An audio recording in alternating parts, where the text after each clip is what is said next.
1 கொரிந்தியர் 5வது அதிகாரம் 7வது வசனம். ஹல்லேலூயா. நம்ம இந்த நாளில் நம்ம பார்க்கக்கூடிய வசனம் என்னன்னு சொன்னால், பழைய புளித்த மாவை புறம்பை கழித்து போடுங்கள். ஹல்லேலூயா. பழைய புளித்த மாவு, புளித்த மாவுனா என்ன அப்படிங்கிறத குறித்து நம்ம பார்க்கலாம். புளித்த மாவுன்னா என்ன? கர்த்தர் சொல்கிறாரு, நீ பழைய புளித்த மாவை நீ என்ன செய்ய, புறம்பை கழித்து போடு அப்படின்னு சொல்கிறாரு.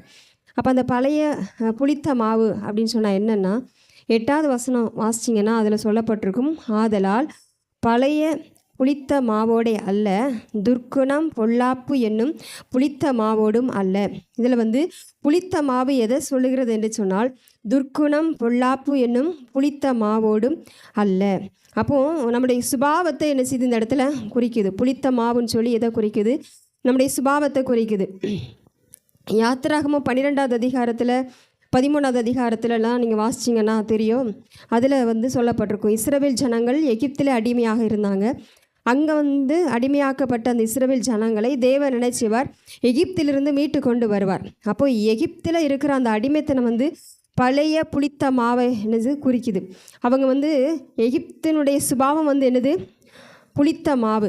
அது புளித்த மாவுக்கு அடையாளமாக எகிப்தின் சுபாவங்களை நம்ம நினச்ச முடியும், பார்க்க முடியும். வாசிங்க, யாத்திராகமம் 13:3 வாசிங்க.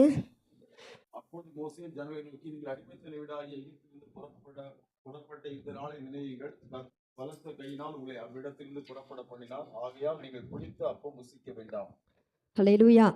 ஆண்டவர் அந்த இடத்துல பஸ்காவை பலியிட்டு, பஸ்கா ஆட்டுக்குட்டி பலி செலுத்தி, நீங்கள் என்ன செய்யுங்க, நீங்கள் அந்த எகிப்தை விட்டு நீங்கள் என்ன செய்யுங்க, கடந்து வரணும். அப்போ சொல்லுவார், நீங்கள் அப்பங்களை செய்து அந்த அப்பம் புளிச்சு போகிறதுக்கு முன்னாடி நீங்கள் என்ன செய்யணும், அந்த எகிப்தை விட்டு நீங்கள் கடந்து வரணும் அப்படின்னு சொல்லுவார். அப்போ இதில் புளித்த மாவு இன்னொரு ஒரு விஷயம் எதை சொல்லுதுன்னு சொன்னால், அந்த எகிப்தியருடைய சுபாவம் என்னது, எகிப்தை என்ன செய்து புளித்த மாவுக்கு அடையாளமாக சொல்லப்படுகிறது. அப்புறம் பார்த்தீங்கன்னா மத்தேயு 16வது அதிகாரம் 6வது வசனம் வாசிங்க. மத்தேயு 16:6. இயேசு அவர்களை நோக்கி, பரிசேயர் சதுசேயர் என்பவர்களின் புளித்த மாவை குறித்து எச்சரிக்கையாய் இருங்கள் என்றார். ஆமென். பரிசேயர் சதுசேயர் என்பவர்களின் புளித்த மாவு, அவர்களுடைய புளித்த மாவன என்ன, அவர்களுடைய உபதேசத்தை குறித்து இது என்ன செய்து சொல்லுது. அவங்களுடைய உபதேசம் எப்படிப்பட்டதுன்னு சொன்னால் புளித்த மாவு. இப்போ பரிசேயர் சதுசேயருடைய உபதேசம் என்னவாக இருக்கும், பாரம்பரியமான உபதேசமாக இருக்கும். அவங்களோட உபதேசம் எப்படிப்பட்டதாக இருக்கும், பாரம்பரிய உபதேசம். இதை வசனம் என்ன சொல்லுகிறது, புளித்த மாவு அப்படின்னு சொல்லி சொல்லுது. அடுத்து லூக்கா 12:1 வாசிங்க. அத்தருணத்திலே அநேகமாயிரம் ஜனங்கள் ஒருவரை ஒருவர் மிதிக்கத்தக்கதாக கூடி வந்திருக்கையில் அவர் முதலாவது தம்முடைய சீஷரை நோக்கி, நீங்கள் மாயமாகிய பரிசேயருடைய புளித்த மாவை குறித்து எச்சரிக்கையாய் இருங்கள். அப்போ பரிசேயருடைய அந்த உபதேசம் என்ன செய்யும், மாயம் உள்ளது. அதுதான் என்ன செய்யுது, புளித்த மாவாக சொல்லப்படுது. ஏரோதுடைய புளித்த மாவை குறித்து எச்சரிக்கையாருங்கன்னு சொல்லியிருக்கோம்.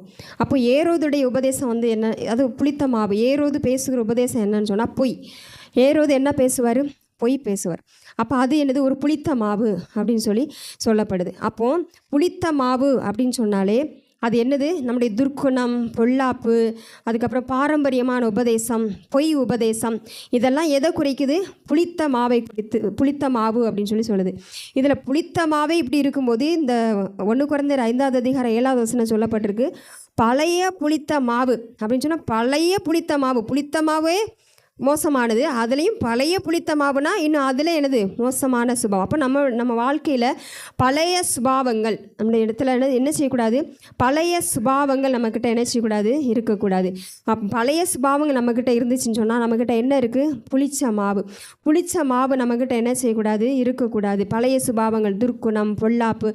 இப்போ நம்மளை ஆண்டவர் ரட்சித்திருக்கிறார். ரட்சித்த பிறகு திரும்பவும் நம்மக்கிட்ட என்ன இருக்கக்கூடாது, அந்த துர்க்குணம் பொல்லாப்பு அப்படிங்கிற பழைய புளித்த மாவு நம்மக்கிட்ட இருக்கக்கூடாது. ஆனால் ஏசப்பாவுடைய உபதேசம் என்ன சொல்லுதுன்னு சொன்னால், அது பழைய புளித்த மாவு இல்லை. யோவான் 15:3 வாசிங்க. யோவான் 15:3. நான் உங்களுக்கு சொன்ன உபதேசத்தினாலே நீங்கள் இப்பொழுதே சுத்தமாயிருக்கிறீர்கள். அவருடைய உபதேசம் என்னது? அது நம்மளை என்ன செய்யும்? சுத்தமாக்கும். அப்போ இயேசுவருடைய உபதேசம் நம்மளை என்னவாக்கும்? சுத்தமாக்கும். பரிசேயர் சதுசேயர் ஏரோதுடைய உபதேசம் நம்மளை என்னவாக்கும்? புளித்த மாவு உள்ளவர்களாக, அதாவது துர்க்குணத்தை உண்டு பண்ணும், அது பொல்லாப்பை உண்டு பண்ணக்கூடிய சுபாவத்தை தரும், பொய் நம்மக்கிட்ட என்ன செய்யும்? உருவாகும், பாரம்பரியத்தை என்ன செய்யும்? நம்மக்கிட்ட உண்டு பண்ணும். அப்போது இந்த நாளில் வந்து புளித்த மாவுங்கிறது இதை தான் குறிக்கும். நம்ம வாழ்க்கையில் வந்து இயேசு கிறிஸ்துவின் உபதேசம் தான் நம்மக்கிட்ட என்ன செய்யணும்? காணப்படணும். ஏசப்பாவுடைய வார்த்தை நம்மக்கிட்ட இருக்குன்னு சொன்னால் நம்மக்கிட்ட என்ன இருக்காது? புளிப்பு இருக்காது. அப்போது இந்த பழைய புளித்த மாவுன்னு சொன்னால் இதுதான் குறிக்கு. இது யார் இந்த புளித்த மாவை வந்து கலைந்து போடணும் அப்படின்னு சொல்லி வசனம் சொல்லுதுன்னு சொன்னால் 5வது அதிகாரம், இந்த 1 கொரிந்தியர் 5வது அதிகாரத்திலே 12வது வசனம் பாருங்கள். 1 கொரிந்தியர் 5:12. புறம்பே இருக்கிறவர்களை குறித்து தீர்ப்பு செய்கிறது என் காரியமா? உள்ளே இருக்கிறவர்களை குறித்தல்லவோ நீங்கள் தீர்ப்பு செய்கிறீர்கள். இப்போ புறம்பே இருக்கிறவங்க வந்து உள்ள காரியம் இல்லை. இது யாரை குறித்து சொல்லப்பட்டிருக்கு? இஸ்ரவேல் ஜனங்களை குறித்து. இப்போ எகிப்தில் வந்து அடிமையாக கொண்டு போகப்பட்டிருக்கிறாங்க. எகிப்தில் உள்ள ஜனங்களை குறித்து சொல்லப்படலை. எகிப்தில் உள்ளவங்களை தேவன் என்ன செய்யலை? விடுதலையாக்கலை. எகிப்தில் அடிமையாக கொண்டு போகப்பட்ட இஸ்ரவேல் ஜனங்களை தான் தேவன் என்ன செய்கிறாரு? விடுவிக்கிறார். அப்போது இந்த நாளில் கூட நம்ம வந்து எகிப்தினுடைய சுபாவங்கள் நம்ம வந்து இயேசு கிறிஸ்துவால் ரட்சிக்கப்பட்டு அவரால் இரத்தத்தால் மீட்கப்பட்ட ஜனங்களாகிய நம்ம என்ன செய்யணும்? இந்த நாளில் பழைய புளித்த மாவை என்ன செய்யணும்? கலைந்து போடணும். பழைய சுபாவங்கள் நம்மக்கிட்ட என்ன செய்யக்கூடாது? இருக்கக்கூடாது. இயேசுவும் நானும் ஒன்றாக இருக்கணும். நான் இயேசுவோடு கூட இருக்கணும். அவருக்கும் எனக்கும் ஐக்கியம் என்ன செய்யணும்? ஒன்றாக இருக்கணும்னு சொல்லி நம்ம விரும்புவோம்னு சொன்னால் நம்ம என்ன செய்யணும்? இந்த பழைய புளித்த மாவை என்ன செய்யணும்? கலைந்து போடணும். அந்த பழைய சுபாவங்கள் நம்மக்கிட்ட என்ன செய்யக்கூடாது? இருக்கக்கூடாது. துர்க்குணம், பொல்லாப்பு அப்படிங்கிற சுபாவங்கள் நம்மக்கிட்ட என்ன செய்யக்கூடாது? இருக்கக்கூடாது. மார்க் 4:11 வாசிங்க. மார்க் 4:11. அதற்கு அவர், தேவனுடைய ராஜ்யத்தின் ரகசியத்தை அறியும்படி உங்களுக்கு அருளப்பட்டது. புறம்பே இருக்கிறவர்களுக்கோ இவைகள் எல்லாம் உவமைகளாக சொல்லப்படுகிறது. தேவனுடைய ராஜ்யத்தின் ரகசியங்களை அறிந்து கொள்ளக்கூடியவங்க யாரு? நம்ம எப்படிப்பட்டவங்களாக அழைக்கப்பட்டிருக்கிறோம்? தேவனுடைய ராஜ்யத்தின் ரகசியங்களை அறிந்து கொள்ளுகிறவர்களாக நம்ம அழைக்கப்பட்டிருக்கிறோம். அப்போ நமக்குள்ள புளித்த மாவு, அதான் இந்த சுபாவங்கள் நம்மக்கிட்ட இருக்குன்னு சொன்னால் நம்ம என்ன செய்ய முடியாது? தேவனுடைய ராஜ்யத்தின் ரகசியங்களை அறிந்து கொள்ள முடியாது. அப்போ தேவனுடைய ராஜ்யத்திற்கு உரியவர்களாக அழைக்கப்பட்டிருக்கிற நாம, தேவனுடைய ராஜ்யத்தின் ரகசியங்களை அறியும்படி அழைக்கப்பட்டிருக்கிற நாம என்ன செய்யணும்? புளித்த மாவை என்ன செய்யணும்? புறம்பை கழித்து போடணும். ஹல்லேலூயா. 1 கொரிந்தியர் 5:3 வரை உள்ள வசனங்களை வாசிங்க பார்ப்போம். 1 கொரிந்தியர் 5:3 வரை உள்ள வசனம். நான் சரீரத்தினாலே உங்களுக்கு தூரமாயிருந்தும் ஆவியினாலே உங்களோட கூட இருக்கிறவனாய் இப்படி செய்தவனை குறித்து நான் கூட இருக்கிறது போல நீங்களும் என்னுடைய ஆவியும் நமது கர்த்தராகிய இயேசு கிறிஸ்துவின் அதிகாரத்தோட கூடி வந்திருக்கையில் அப்படிப்பட்டவனுடைய ஆவி கர்த்தராகிய இயேசு கிறிஸ்துவின் நாளிலே ரட்சிக்கப்படும்படி மாம்சத்தின் அழிவுக்காக நம்முடைய கர்த்தராகிய இயேசு கிறிஸ்துவின் நாமத்தினாலே அவனை சாத்தானுக்கு ஒப்பு கொடுக்க வேண்டும் என்று தீர்ப்பு செய்கிறேன். போதும். ஹல்லேலூயா. இதில் எதற்காக இது சொல்லப்பட்டிருக்குன்னு சொன்னால், சபையில் இருக்கிற ஒருவன் என்ன செய்கிறான்? விபச்சாரம் செய்துட்டான். அப்போ அவனை என்ன செய்யணும்? நீங்கள் புறம்பை கழித்து போடணும். அவனை வந்து சபைக்குள்ளே வைக்கக்கூடாது அப்படின்னு சொல்கிறதுக்கு தான் என்ன செய்வார்? பவுல் இந்த காரியத்தை சொல்லுவார். அப்போ நம்ம வந்து தேவனுடைய ஆவியோடு கூட இசைந்திருக்கிறவராக இருக்கும்படி அப்போ சொல்லப்பட்டிருக்க கர்த்தராகிய இயேசு கிறிஸ்துவின் நாளிலே ரட்சிக்கப்படும்படி நம்முடைய ஆவி வந்து ரட்சிக்கப்படும்படி நம்ம என்ன செஞ்சுருக்கிறோம்? அவருடைய நாளில் அவர் வரும்போது அவரோடு கூட நம்ம எடுத்துக்கொள்ளப்படும்படி, நம்ம ரட்சிக்கப்படும்படி நம்ம அழைக்கப்பட்டிருக்கிறோம். இப்படிப்பட்ட நமக்குள்ளே என்ன இருக்கக்கூடாது? புளித்த மாவு, புளித்த உபதேசங்கள் என்ன செய்யக்கூடாது? நம்ம வாழ்க்கையில் என்ன செய்யக்கூடாது? இருக்கக்கூடாது. அதுதான் வசனம் சொல்லுது. யோவான் 17:24 வாசிங்க. யோவான் 17:24. அதில் வந்து சொல்லப்பட்டிருக்கும், நம்ம அவருடையவர்கள், நம்ம அவரோடு கூட இருக்கும்படி அழைக்கப்பட்டவங்கன்னு சொல்லி. 24 நான் எங்கே இருக்கிறோனோ, பின்பாகத்தில் பாருங்கள், நான் எங்கே இருக்கிறேனோ அங்கே அவர்களும் என்னுடனே கூட இருக்க விரும்புகிறேன். அப்போ நம்ம வந்து எங்கே இருக்கும்படி அழைக்கப்பட்டிருக்கிறோம்? இயேசு கிறிஸ்து எங்கே இருக்கிறாரோ நம்மளும் அவரோடு கூட அங்கே இருக்கும்படியாக அழைக்கப்பட்டிருக்கிறோம். இப்படி அழைக்கப்பட்ட நமக்குள்ள என்ன வரக்கூடாது? புளிப்பான உபதேசம், புளித்த சுபாவங்கள் இருக்கக்கூடாது, துர்க்குணம் இருக்கக்கூடாது, பொல்லாப்பு இருக்கக்கூடாதுன்னு சொல்லி தேவன் விரும்புகிறார். இப்படிப்பட்ட தேவனுடைய ராஜ்யத்திற்கென்று அழைக்கப்பட்ட நாம, அவரோடு கூட இருக்கும்படி அழைக்கப்பட்ட நாம இந்த நாளில் என்ன செய்யணும்? அதை விரும்புகிற நம்ம என்ன செய்யணும்? அந்த பழைய சுபாவங்கள் என்ன செய்யணும்? பழைய துர்க்குணம், பொல்லாப்பு இதெல்லாம் நம்ம என்ன செய்யணும்? நம்மளை விட்டு களைந்து போடணும். அப்படி இருந்தால் தான் நம்ம என்ன செய்ய முடியும்? தேவனோடு கூட இசைந்திருக்க முடியும். நம்ம வந்து பழைய சுபாவங்கள் நம்மக்கிட்ட இருக்குது, இன்னும் ரட்சிக்கப்படுவதற்கு முன்னாடி இருந்த சுபாவங்கள் நம்மக்கிட்ட இருக்குன்னு சொன்னால் நம்ம எப்படி நம்ம தேவனோடு இசைய முடியும்? தேவனுடைய சத்தத்தை நம்ம எப்படி கேட்க முடியும்? இந்த நாளில் வந்து ரட்சிக்கப்பட்ட ஜனங்களாகிய நம்ம அதில் என்ன செய்யணும்? மிகவும் கவனமாக இருப்போம்னு சொன்னால் தேவன் நம்மளை என்ன செய்வார்? ஆசீர்வதிப்பார். ஏன் புறம்பை கழித்து போடணும்? இந்த பழைய புளிச்சமாவை ஏன் நம்ம புறம்பை கழித்து போடணும்? வசனம் வாசிங்க. அதே 5:7 என்ன சொல்லப்பட்டிருக்கு? ஏனெனில் வாசிங்க. இந்த 1 கொரிந்தியர் 5:7 பின் பக்கத்தில் என்ன போட்டிருக்கு பாருங்க. ஏனெனில் நம்முடைய பஸ்காவாகிய கிறிஸ்து நமக்காக பலியிடப்பட்டிருக்கிறாரே. போதும். அப்போ நம்முடைய பஸ்காவாகிய கிறிஸ்து நமக்காக பலியிடப்பட்டிருக்கிறார். நம்மளுடைய கிரியைகள் நிமித்தம் நம்ம என்ன செய்யலை? ரட்சிக்கப்படலை. ஏசு கிறிஸ்து நமக்காக பலியிடப்பட்டதுனால நம்ம ரட்சிக்கப்படுகிறோம். அப்படி ரட்சிக்கப்பட்ட நாம் இன்னும் பழைய சுபாவத்திற்கு போவோம்னு சொன்னால் நம்ம என்ன செய்யுது? நம்மளை ரட்சிக்க நம்ம யாராலையும் கூடாது. அதனால் நம்ம என்ன செய்யணும்? புளிச்ச மாவை என்ன செய்யணும்? புறம்பை கழித்து போடணும். அது மட்டும் இல்லை, அதே 7வது வசனத்தில் பார்த்தீங்கன்னா புதிதாய் பிசைந்த மாவாக இருக்கும்படிக்கு அப்படின்னு சொல்லி வசனம் இருக்கும். நம்ம வந்து புதிதாய் பிசைந்த மாவாக இருக்கணுமா. அதனால தான் என்ன செய்யணும்? பழைய புளித்த மாவை நம்ம என்ன செய்யணும்? களைந்து போடணும். இப்போ வந்து அதே 6வது வசனத்தில், அதுக்கு முன்னாடி 6வது வசனத்தில் சொல்லப்பட்டிருக்கும், கொஞ்சம் புளித்தமா பிசைந்தமா முழுவதே என்ன செய்யுமா? புளிப்பாக்கும் என்று அறியீர்களா. அப்போ கொஞ்சம் ஒரு புளிச்ச சுபாவம் நம்மக்கிட்ட ஒரு சின்ன ஒரு சுபாவம், பழைய சுபாவம் வரும்போது அதை குறித்து நம்ம வந்து அக்கறையே இல்லாமல் இது ஒன்றும் பிரச்சனை இல்லைன்னு சொல்லி நம்ம இருப்போம்னு சொன்னால் அது அப்படியே பெருகி நம்ம என்ன செய்வோம்? முற்றிலுமாக பழைய சுபாவத்திற்கு உள்ளானவர்களாக மாறி விடுவோம். அப்போ இன்றைக்கி அந்த பழைய சுபாவங்கள் நம்மக்கிட்ட என்ன செய்யக்கூடாது? இருக்கக்கூடாது. அதை முற்றிலுமாக நம்மளை விட்டு என்ன செய்யணும்? களைந்து போட வேண்டும். மார்க்கு 2:21 பாருங்க. மார்க் 2:21.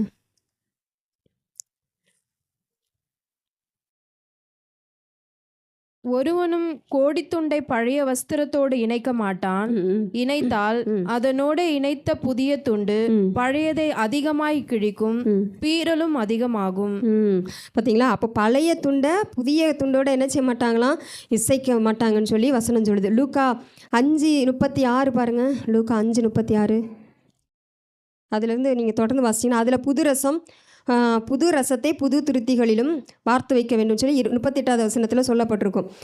புது ரசத்தை எங்கே வைக்கக்கூடாது? புது ரசத்தை பழைய துருத்திகளில் வார்த்து வைக்க மாட்டான் அப்படின்னு சொல்லி 37வது வசனத்தில் இருக்கும். அப்படி இருந்துச்சுன்னு சொன்னால் அது என்ன செய்யுமா? ரசமும் சிந்தி போகும், துருத்திகளும் கெட்டு போகும் அப்படின்னு சொல்லி இருக்கும்.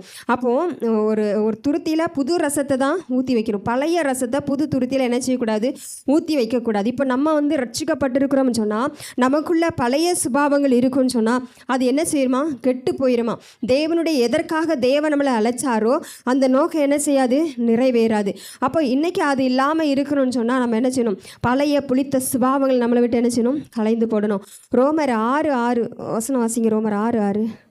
நாம் இனி பாவத்துக்கு ஊழியம் செய்யாதபடிக்கு பாவ சரீரம் ஒழிந்து போகும் பொருட்டாக நம்முடைய பழைய மனுஷன் அவரோட கூட சிலுவையில் அறையப்பட்டதென்று அறிந்திருக்கிறோம். நம்முடைய பழைய மனுஷன் எங்கே இருக்குது? அவரோடு கூட சிலுவையில் அறையப்பட்டிருக்கிறது. நம்ம எப்பொழுது நம்முடைய சிந்தை என்ன இருக்கணும்? நமக்கு பழைய சுபாவங்கள், புளிச்ச சுபாவங்கள், பாவ சுபாவங்கள் நம்மக்கிட்ட வரும்போது நம் பழைய மனுஷன் எங்கே இருக்குது?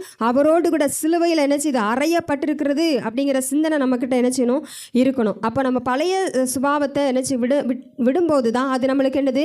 ஆசீர்வாதம். அதையும் வைத்துக்கிட்டு பழைய சுபாவம் நம்மக்கிட்ட இருக்குது, புதிய ஆசீர்வாதத்தையும் நம்ம பெற்றுக்கொள்ளணும்னு சொன்னால் அது என்ன செய்யும்? வசனம் சொல்லுது, அது என்னது? சிந்தி போகுமா, ரசமும் கெட்டு போகும் அப்படின்னு சொல்லி நம்ம இந்த அதிகாரத்தில் வாசிக்கிறோம். அப்போ அதனால் நம்மக்கிட்ட என்ன இருக்கக்கூடாது? பழைய சுபாவங்கள் இருக்கக்கூடாது. அப்போ பழைய துப்புரவு, உண்மை அப்படிங்கிற புளிப்பில்லாத அப்பம் உள்ளவர்களாக, புதிய சுபாவம் உள்ளவர்களாக நம்ம இருக்கும்போது அதற்கேற்ற ஆசீர்வாதங்களை நம்ம என்ன செய்ய முடியும்? பெற்றுக்கொள்ள முடியும். அடுத்ததாக இந்த பழைய புளித்த மாவை நம்ம கலைந்து போடுறதுனால நம்மளுக்கு என்ன பலன்? என்ன நம்மளுக்கு ஆசீர்வாதம் அப்படிங்கிறத குறித்து நம்ம என்ன செய்யலாம் பார்க்கலாம். இப்போ நம்ம வந்து பழைய புளிச்ச மாவை நம்ம களைந்து போடும்போது புதிதாக்கப்பட்ட புதிய மனுஷனை நம்ம என்ன செய்கிறோம், தரித்து கொள்கிறோம். ரோமர் 12வது அதிகாரம் 2வது வசனம் வாசிங்க. ரோமர் 12:2. நீங்கள் இந்த பிரபஞ்சத்திற்கு ஒத்த வேஷம் தெரியாமல் தேவனுடைய நன்மையும் பிரியமும் பரிபூரணமான சித்தம் இன்னதென்று பகுத்தறியத்தக்கதாக உங்கள் மனம் புதிதாகிறதினாலே மறுரூபமாகுங்கள். நம்முடைய மனம் புதிதாகிறதுனால நம்மளுக்கு என்ன கிடைக்கு, மறுரூபம் கிடைக்கு. இப்போ நம்ம பழைய புளிச்ச மாவை நம்ம பழைய சுபாவங்களை நம்ம விட்டு விளக்கும் போது நம்ம என்ன அடைகிறோம், மறுரூபம் அடைகிறோம். இப்போ மறுரூபம் அடைவது வந்து ரொம்ப பாக்கியமான ஒன்று. இப்போ பேதுரு, யோவான், யாக்கோபு அவங்கள வந்து ஏசப்பா என்ன செய்வார், மறுரூப மலைக்கு கூட்டு போவார். அங்கே கூட்டு போனோன்னா அங்கே என்ன செய்வாங்க, அந்த சம்பவங்களை பார்க்கும்போது தெரியும் அவங்களுக்கு முன்னாடி அவர் மறுரூபமாகுவார். அப்போ பேதுரு சொல்லுவார், நம்ம என்ன செய்யலாம், அங்கே இருந்துடலாம், உமக்கு ஒரு கூடாரம், மோசைக்கு ஒரு கூடாரம், எலியாவுக்கு ஒரு கூடாரம், இங்கே நம்ம கூடாரம் போட்டு இங்கே இருந்துடலாம் அப்படிங்கிற அந்த எண்ணம் என்ன செய்யும், உண்டாகும். அப்போ நம்ம பழைய சுபாவத்தை நம்மளை விட்டு விளக்கும் போது நம்மளுக்கு என்ன எண்ணம் உண்டாகும்னு சொன்னால், எப்பொழுது ஏசப்பா கூடவே இருக்கணும், அவரோட நான் இருக்கணும், இது எனக்கு போதும் அப்படிங்கிற அந்த எண்ணம் என்ன செய்யும், நமக்கு உண்டாகும். அப்போ அப்படிப்பட்ட சுபாவம், அந்த மறுரூபமான சுபாவங்கள், மறுரூப அனுபவங்கள் நமக்கு காணப்படணும்னு சொன்னால் நம்ம இந்த பழைய சுபாவங்களை நம்ம விட்டு கலைந்து போடும்போது தான் இந்த ஆசீர்வாதம் நம்மளுக்கு என்ன செய்து கிடைக்குது. அப்போ நம்மளை என்ன செய்யணும், இந்த நாட்களில் அந்த பழைய சுபாவங்களை நம்ம விட்டு என்ன செய்யணும், கலைந்து போடும். இப்போ தாவீது பார்த்தீங்கன்னு சொன்னால் அவன் வந்து ஒரு முறை தப்பு பண்ணிடுவான். தப்பு பண்ண உடனே அவன் அதில் என்ன செய்யலை, நிலைத்திருக்கலை. அவன் வந்து ஆண்டவர் சமூகத்தில் வந்து அழுறான், ஆண்டவரே உமக்கு விரதமாக பாவம் செய்தேன்னு சொல்லி முற்றிலுமாக ஆண்டவர் சமூகத்தில் அழுது, என்னை கழுவுங்க, என்னை பரிசுத்தப்படுத்துங்க அப்படின்னு சொல்லி அவன் என்ன செய்வான், என்னை ஒப்புரவாக்குங்க அப்படின்னு, நீங்கள் உங்களுடைய ஆவி எனக்குள்ளே தாங்க அப்படின்னு சொல்லி ஆண்டவரோட ஒப்புரவான பிறகு அவன் என்ன செய்கிறான், ஆசீர்வதிக்கப்படுகிறத நம்ம என்ன செய்ய முடியும், பார்க்க முடியும். அப்போ நம்ம அந்த பழைய சுபாவத்தை விளக்கும் போது தான் அந்த தேவனுடைய ஆசீர்வாதத்தை நம்ம என்ன செய்ய முடியும், பெற்றுக்கொள்ள முடியும். அவன் வந்து உரியாவை வந்து என்ன செய்கிறான், கொலை பண்ணுறான், பத்சேபாளிடத்தில் பிரவேசிக்கிறான், அவன் வந்து பொல்லாப்பான காரியத்தை செய்கிறான், துர்க்குணமான காரியத்தை என்ன செய்கிறான். அப்படிப்பட்ட நிலைமை வரும்போது அவன் என்ன செய்யலாம், அதில் நிலைச்சு நிற்கலை. அதை அவன் என்ன செய்கிறான், அதை விட்டு விலகுறான். ஆண்டவரே நம்முடைய பரிசுத்தாவியை என்னை விட்டு எடுத்துக்கொள்ளாதுன்னு சொல்லி ஆண்டவர் சமூகத்தில் என்ன செய்கிறான், அவன் கதறுகிறான். அதனால் அவன் என்ன செய்கிறான், ஆசீர்வதிக்கப்படுகிறத நம்ம என்ன செய்ய முடியும், பார்க்க முடியும். அப்போ இந்த நாளிலே கூட நம்மளை என்ன செய்யணும்னு சொன்னால், அந்த பழைய சுபாவத்தை விட்டு நம்ம விலகும் போது தேவனுடைய ஆசீர்வாதங்களை நம்ம என்ன செய்ய முடியும், பெற்றுக்கொள்ள முடியும். அந்த தேவனோடு இருக்கக்கூடிய அந்த வாஞ்சை, அந்த விருப்பம் அப்பொழுது தான் நமக்கு என்ன செய்யும், கிடைக்கும். அந்த பழைய சுபாவத்தை நம்ம மனசில் வச்சுக்கிட்டு, இருதயத்தில் மறைச்சி வச்சுக்கிட்டே, நானும் ஒரு கிறிஸ்தவ பெண், நானும் ஒரு கிறிஸ்தவ, நான் கர்த்தரை ஆராதிக்கிறேன் அப்படின்னு சொல்லி, நானும் ஆண்டவருடைய பிள்ளை தான் சொல்லிட்டு நம்முடைய பழைய சுபாவத்தை உள்ளே வச்சுக்கிட்டு இருப்போம்னு சொன்னால் அது என்ன செய்யும், ஆசீர்வாதத்தை கெடுத்துரும். அது துருத்தி என்ன செய்யும், கிழித்து போட்டு விடும் சொல்லி நம்ம என்ன செய்யறோம், வேதத்தில் வாசிக்கிறோம். அப்போ இன்றைக்கி நம்ம என்ன செய்யக்கூடாது, அப்படிப்பட்டவங்களாக நம்ம என்ன செய்யக்கூடாது, இருக்கக்கூடாது. மத்தேயு 13:22 வாசிங்க. முள்ளுள்ள இடங்களில் விதைக்கப்பட்டவன் வசனத்தை கேட்கிறவனாயிருந்தும் உலக கவலையும் ஐஸ்வர்யத்தின் மயக்கமும் வசனத்தை நெருக்கி போடுகிறதினால் அவனும் பலனற்று போவான். அப்போ இதில் வந்து 2 நிலத்தை குறித்து இந்த சார்ந்த இடங்களில் நம்ம வாசிக்கும். 2 நிலம் இல்லை, ஒரு நிலம் நல்ல நிலம், மற்றதெல்லாம் என்னது நல்ல நிலம் இல்லைங்கிறத நம்ம பார்க்க முடியும். அப்போ இதில் புளித்த மாவாக நம்ம என்ன செய்யலாம்னு சொன்னால், இந்த மற்ற இடங்கள், முள்ளுள்ள இடம், கற்பாறையில் விதைக்கப்பட்டது, வழியோரத்தில் விதைக்கப்பட்டது, இதெல்லாம் என்னது ஒரு புளித்த மாவு அப்படின்னு சொல்லலாம். அப்போது நம்ம நல்ல புளிப்பில்லாத இருதயமாக நம்ம இருப்போம்னு சொன்னால் அது எப்படி பலன் கொடுக்கும், 1 30, 1 60, 1 100 என்ன செய்யும், பலன் கொடுக்கக்கூடிய ஒரு பலன் செய்யும் உண்டாகும். அப்போ நம்ம வந்து நல்ல புளிச்ச மாவை களைஞ்சு போடும்போது இந்த பலன் கொடுக்கக்கூடிய ஒரு ஆசீர்வாதம் நம்மளுக்கு என்ன செய்யும், கிடைக்கும். 1 பேதுரு 1:14 வாசிங்க. 1 பேதுரு 1:14. நீங்கள் முன்னே உங்கள் அறியாமையினாலே கொண்டிருந்த இச்சைகளின்படி நீ நடவாமல் கீழ்ப்படுகிற பிள்ளைகளாயிருந்து. ஆமென். அப்போ இதை கலைந்து போடும்போது நமக்குள்ளே தன்னாகவே என்ன வந்துடும், கீழ்ப்படுகிற சுபாவம் என்ன செஞ்சிடும், வந்துடும். இன்றைக்கி நம்ம வந்து அநேக நேரங்களில் தேவனுடைய வார்த்தைக்கு நம்ம என்ன செய்ய முடியல, கீழ்ப்படியலை. அப்போ அந்த பழைய சுபாவத்தை அது நமக்குள்ளே வரும்போது, அதை கழித்து போடும்போது, அதை அகற்றி போடும்போது கீழ்ப்படுகிற அனுபவம் நம்மளுக்கு என்ன செய்யும், உண்டாகும்.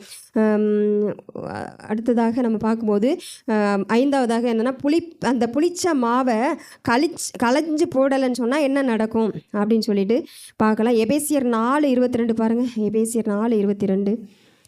அந்தபடி முந்தின நடக்கைக்குரிய மோசம் போகும் இச்சைகளாலே கெட்டு போகிற பழைய மனுஷனை நீங்கள் கலைந்து போட்டு உங்கள் உள்ளத்திலே புதிதான ஆவி உள்ளவர்களாகின்னு சொல்லியிருக்கோம். அதில் மோசம் போக்கும் இச்சைகளாலே கெட்டு போகிற பழைய மனுஷன். இப்போ நம்ம வந்து பழைய மனுஷன் வந்து என்ன செய்யுமா?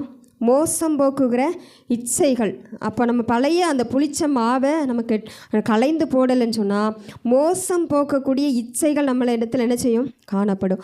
அப்போ இந்த நாளில் வந்து நம்ம பழைய புளிச்ச மாவை என்ன செய்யணும்? கலைந்து போடணும்.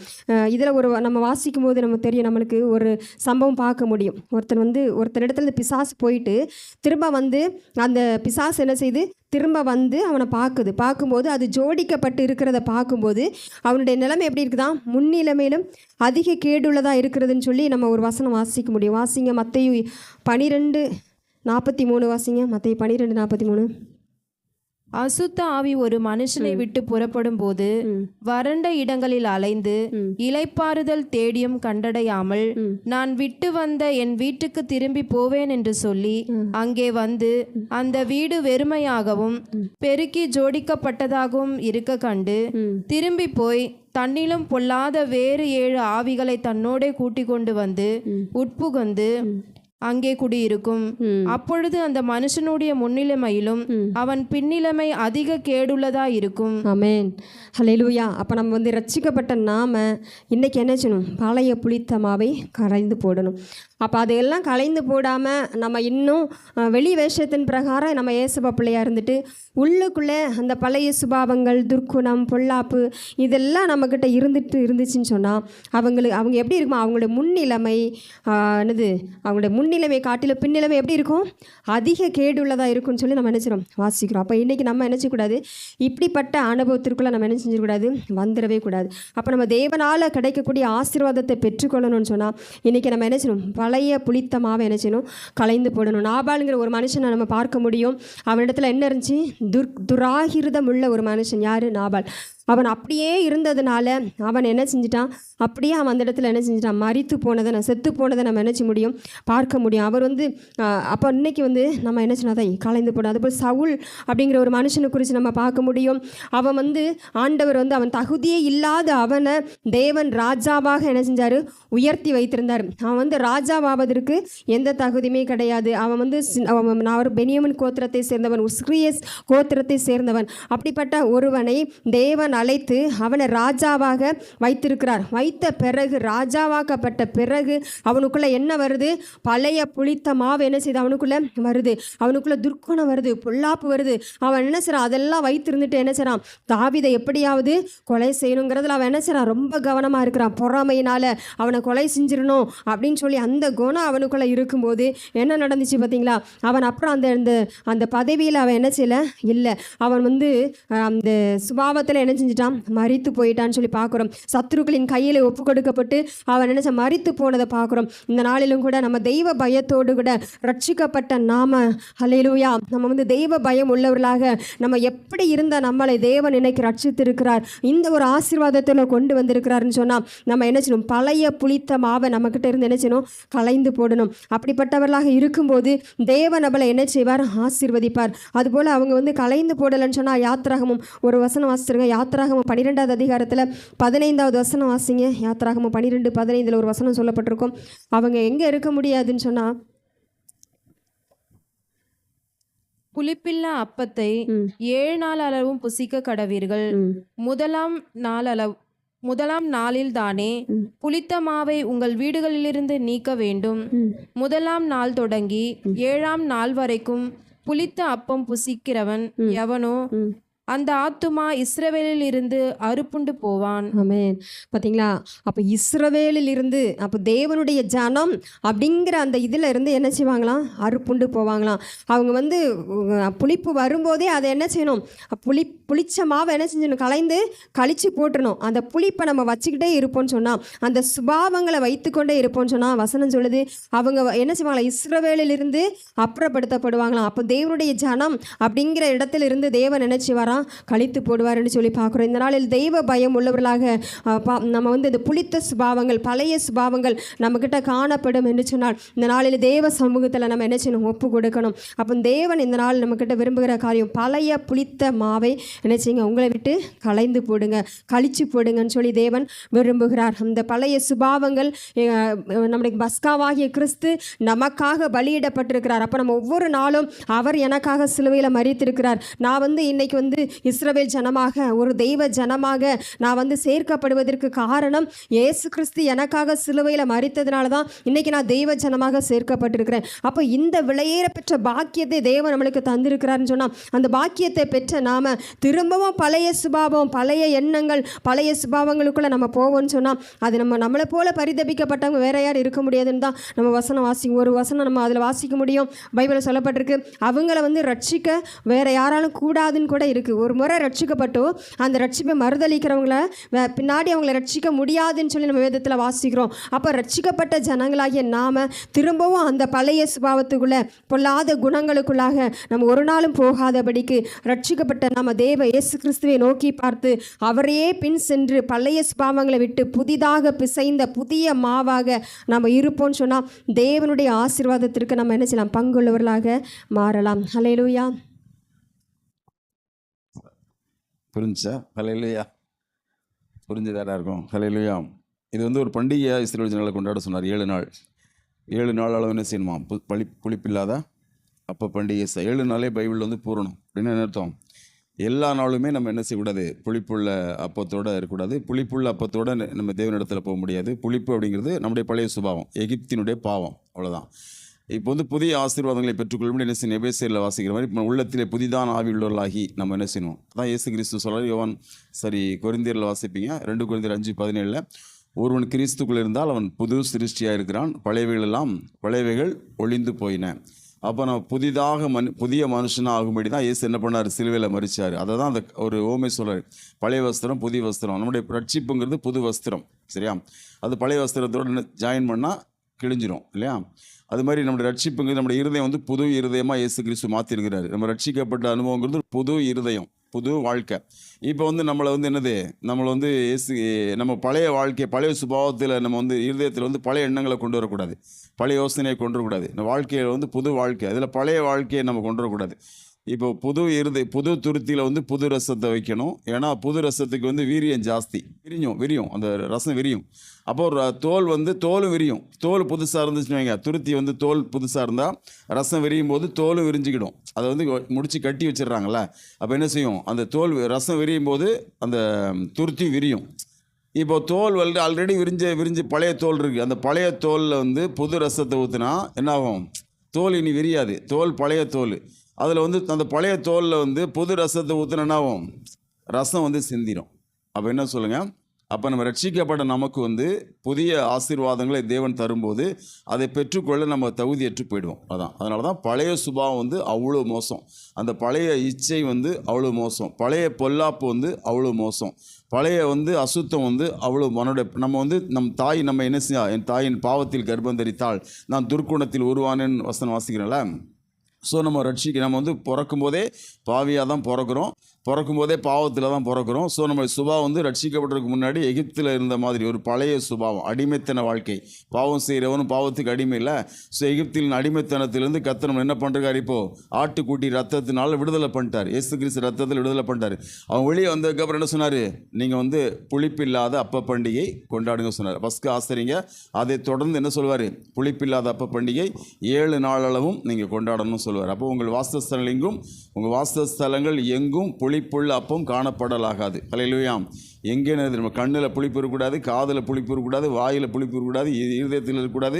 வாசஸ்தலம் நம்முடைய சரீரம், நம்முடைய அவயவங்கள், நம்முடைய ஆவி ஆத்துமா சரீரம், நமக்குள்ளே என்ன இருக்கக்கூடாது? எங்குமே புளிப்புள்ள ஒன்று இருக்கவே கூடாது. ஹல்லேலூயா. புளிப்புள்ளதை என்ன செய்யணும்? களைந்து போடணும். அவங்க சொன்ன மாதிரி புளிச்சதே ரொம்ப மோசம். அதுலேயும் பழைய புளிச்சது ரொம்ப புளிச்ச மாவில் என்ன செய்யணும்? பண்ண முடியாது, நம்ம வந்து அப்போ சொல்ல முடியாதுல்ல. அது என்ன செய்யும்? ரொம்ப மோசமானது. அது கெட்டு போகும், நாரி போயிடும். ரொம்ப பழசனையும் நாரி போயிடும். அப்போ தேவனுடைய ஆலயத்தில் வந்து நம்ம வந்து தேவனுக்கு பலி செலுத்தும் போது அந்த அப்பம் எப்படி இருக்கணும்? புளிப்பில்லாத அப்பங்களாக இருக்கணும். அதுபோல் நாம் தேவனிடத்தில் வரும்போது இருதயத்தில் நம்முடைய சுபாவம் எப்படி இருக்கணும்? புளிப்பில்லாத கெட்ட சுபாவம் இருக்கக்கூடாது, பழைய சுபாவம் இருக்கக்கூடாது. ஏரோது சதுசேயர்லாம் எப்படிப்பட்டவங்க? அவங்க வந்து ரட்சிக்கப்படலை, அவங்க புது ரசத்தை பெறலை, புது ஆவியை பெறாமலே என்ன பண்ணுறாங்க? பழைய அவங்க அதாவது மாம்சத்தில் பிரசங்கம் பண்ணுறாங்க, மாம்சத்தில் உபதேசம் பண்ணுறாங்க. அதனால் இயேசு கிறிஸ்து என்ன சொல்கிறாரு?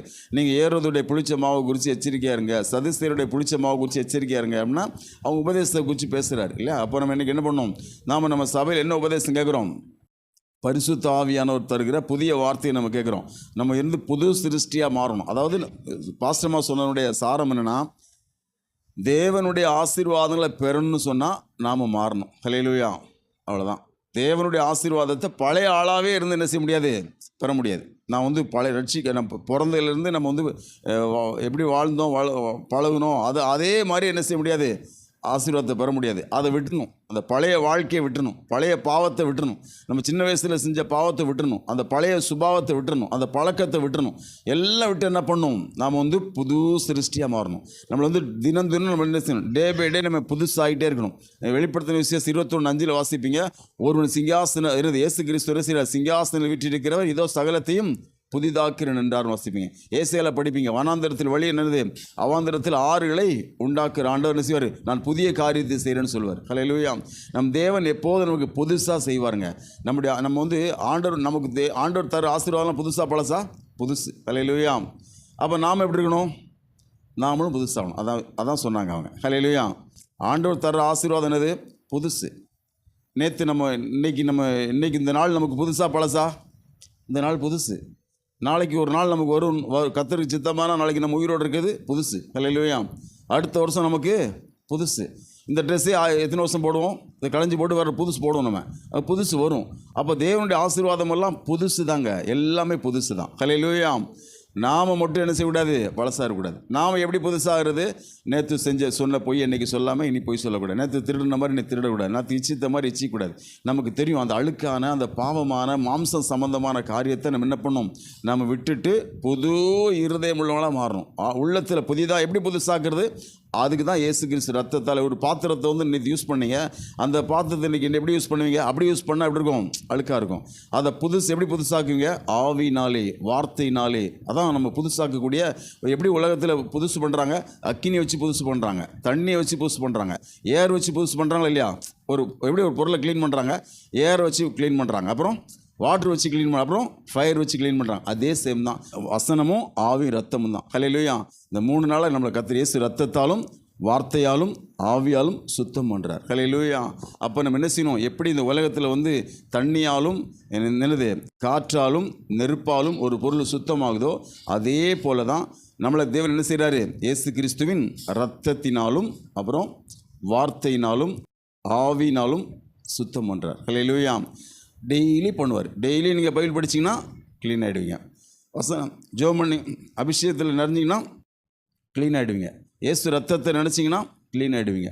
இயேசு கிறிஸ்துவின் ரத்தமும் வசனமும் ஆவியும் நம்மளை புதுசாக்கினே இருக்கும். இதுக்கு நம்ம புதுசாகினே இருந்தோம்னா ஆண்டவர் ஆசீர்வாதங்களை குத்துனே இருப்பார். ஹல்லேலூயா. இல்லை நான் வந்து சுத்தமாக இல்லை அழுக்காக இருக்குன்னு வச்சுங்க, அவர் தரமாட்டார். நான் சொல்ல உங்களுக்கு புரியுதான்னு தெரில. அதான் ஏசப்பா வந்து அவர் வந்து புது ரசம் வச்சுருக்கிறாரு. இது வரைக்கும் யாரும் சாப்பிடாத அளவுக்கு அந்த ரசம் டேஸ்ட்டு. ஒரு கல்யாண வீட்டிலேருந்து கொடுக்கலையா? இது வரைக்கும் ஒருத்தரும் இந்த மாதிரி ரசத்தை தரவே இல்லை. அவ்வளோ டேஸ்ட்டாக வச்சுருக்கிறாரு. அவங்க வந்து கேட்குறான், அந்த பந்தி விசாரணைக்காரர் கேட்குறான், ஐயோ இது வரைக்கும் இந்த ரசத்தை எங்கே வச்சுருந்தான்னு கேட்குறான். அவ்வளோ சூப்பர் ரசம் ஏசப்பட்டிருக்குது. ஹல்லேலூயா. ஆனால் யாருக்கு கொடுக்குறாரு? அவருக்கு தெரியுங்க எது புது துருத்தின்னு தெரியும். ஹல்லேலூயா. எது பழைய துருத்தின்னு தெரியும். ஒரு கெட்டுப்போன அழுக்கான பாத்திரத்தில் பாலை ஊற்றுவீங்களா? கெட்டு போயிடும். ஹல்லேலூயா. ஒரு அழுக்கான பாத்திரத்தில் சமைப்பீங்களா? நமக்கே இவ்வளோ அறிவு இருக்கும்போது நம்ம ஆண்டவருக்கு அறிவு எவ்வளோ விவரம் ஞானம் இருக்கும். அவருக்கு தெரியும் யார் வந்து தன்னை புதிதாக்கி கொள்கிறாங்களோ அவங்களே ஆசீர்வதிப்பார். ஹல்லேலூயா. யார் தன்னை புதுசாக்காமல் பழசாவே அதே ரட்சிக்கப்படுறதுக்கு முன்னாடி போய் சொன்ன மாதிரி இப்போ போய் சொல்கிறது, ரட்சிக்கப்படுறதுக்கு முன்னாடி திருடின மாதிரி இப்போ திருடுறது, ரட்சிக்கப்படுறதுக்கு முன்னாடி இச்சித்த மாதிரி இப்போ இச்சிக்கிறது, ரட்சிக்கப்படுறதுக்கு முன்னாடி பெருமை பாராட்டுறது மாறவே இல்லைன்னா அப்படி தான் இருக்கும். ஆசீர்வாதங்கள் தூரமாயிட்டே இருக்கும். ஹல்லேலூயா. இன்றைக்கி நம்ம மாறுபடி ஒப்பு கொடுத்தோம் சொன்னால் இன்றைக்கு ரைட் நவ் இப்போ ஆசீர்வதிப்பார். முழங்கால் படிக்கலாமா? எல்லாம் கத்திரி ஸ்தோத்திரம் பண்ணலாமா? ஸ்தோத்திரம் பண்ணலாமா? ஸ்தோத்திரம் பண்ணலாமா? ஆமென். ஆண்டவரே ஸ்தோத்திரிக்கிறோம், ஸ்தோத்திரிக்கிறோம், ஸ்தோத்திரிக்கிறோம், ஸ்தோத்திரிக்கிறோம். அப்பா நல்லவரே, நாங்கள் ஸ்தோத்திரிக்கிறோம், ஸ்தோத்திரிக்கிறோம், ஸ்தோத்திரம், ஸ்தோத்திரம், ஸ்தோத்திரம், ஸ்தோத்திரங்க தாவே.